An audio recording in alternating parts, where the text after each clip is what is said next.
Olá, meus caros alunos, tudo bem com vocês? Você já parou para pensar o que é eletricidade?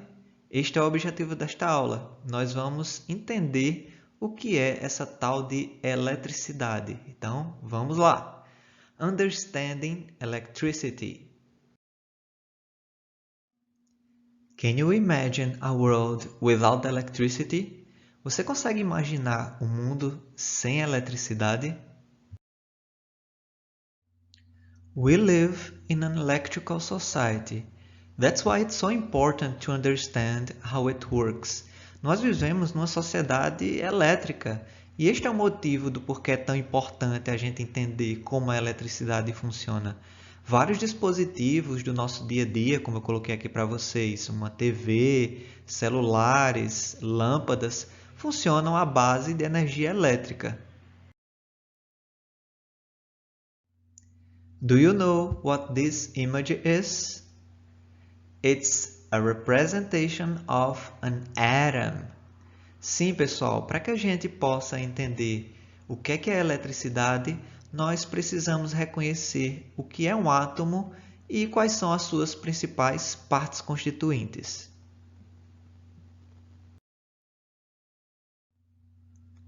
Um átomo nada mais é do que a menor parte que constitui a matéria.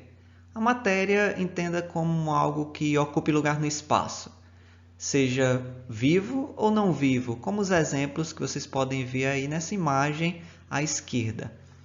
Se a gente pegar, por exemplo, uma barra de ferro e observar através de um microscópio muito potente, chamado microscópio eletrônico, a gente consegue ter uma ideia de como essa barra de ferro é formada. Por exemplo, essa imagem aí no canto inferior direito é uma imagem de um desses microscópios eletrônicos. Vocês podem ver que uma barra de ferro nada mais é do que um aglomerado de muitos átomos de ferro.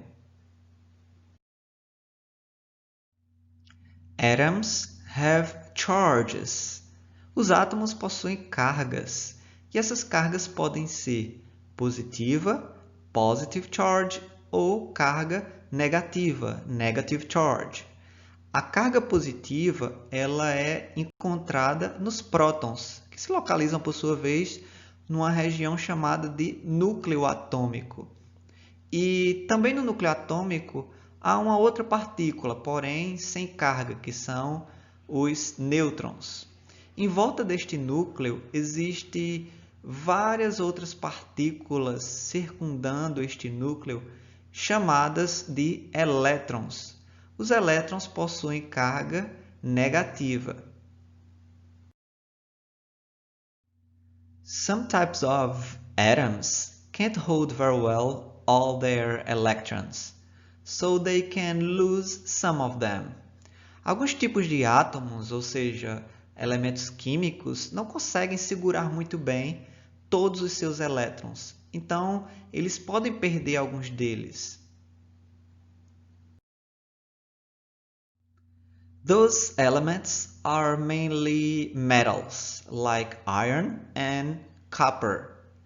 Estes elementos são principalmente metais, como o ferro e o cobre.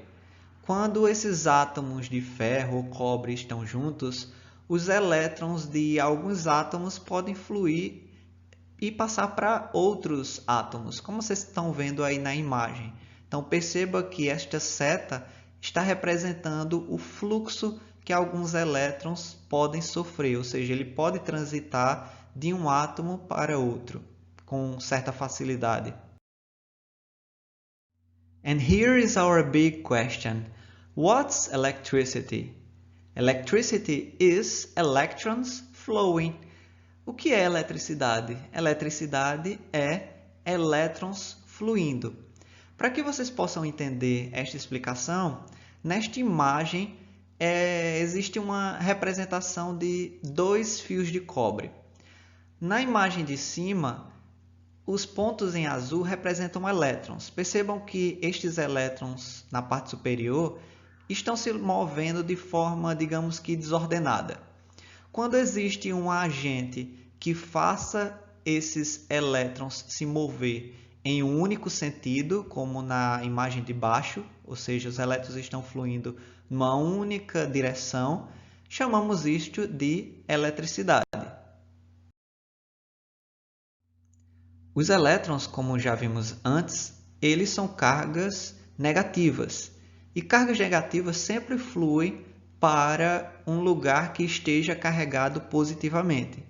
Então, elétrons fluem para algum lugar que esteja positivamente carregado. Então, to somewhere that is positively charged. Nessa imagem de baixo, vocês conseguem ver um esquema chamado de circuito elétrico. Este circuito ele é composto por uma bateria, uma lâmpada, fios e um interruptor. Chamamos bateria em inglês de battery, fio de wire, lâmpada de light bulb e o interruptor podemos chamar de switch. Percebam que o fluxo de elétrons está sendo representado por estas setas em vermelho. Os elétrons, como são cargas negativas, eles partem da região negativa da bateria, alimentam a lâmpada e seguem o seu fluxo para onde é positivo, ou seja, para a parte positiva da bateria. Apesar de no exemplo anterior virmos que uma bateria ou uma pilha é capaz de fazer elétrons fluírem, ou seja, produzir eletricidade para alimentar uma lâmpada, numa casa ou na indústria a demanda de energia elétrica é muito alta e dificilmente conseguiríamos manter uma casa à base de pilhas. Então precisamos de uma fonte de grandes quantidades de energia elétrica.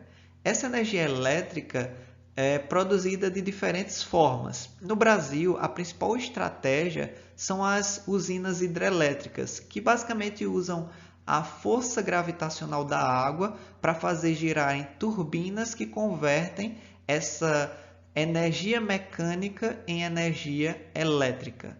Então, different regions have different strategies to generate electrical power. In Brazil, the main source is hydroelectric energy. There are other important concepts in electricity. Há outros conceitos importantes em eletricidade. Provavelmente você já ouviu falar que na nossa região a energia elétrica possui 220 volts, em outras regiões 110 volts. Mas o que é que isso quer dizer? A voltagem ou tensão elétrica é a diferença do potencial elétrico entre dois pontos. Electric tension or voltage is the difference in electric potential between two points. Mas o que é que isso quer dizer? O que quer dizer a diferença de potencial entre dois pontos? Traduzindo em uma forma mais simples de entender, imagine uma mangueira onde tem água fluindo. A mangueira é o fio elétrico e a água o fluxo de elétrons. Essa água pode fluir com bastante força ou menos força, com uma grande pressão ou uma baixa pressão.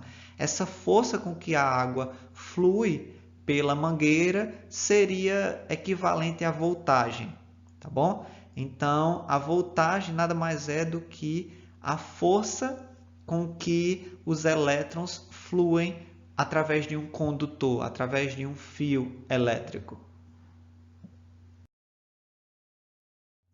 Além do conceito de tensão elétrica que vimos anteriormente, temos também o conceito de corrente elétrica, ou informalmente conhecida como amperagem. Electric current or amperage is the flow of electric charges.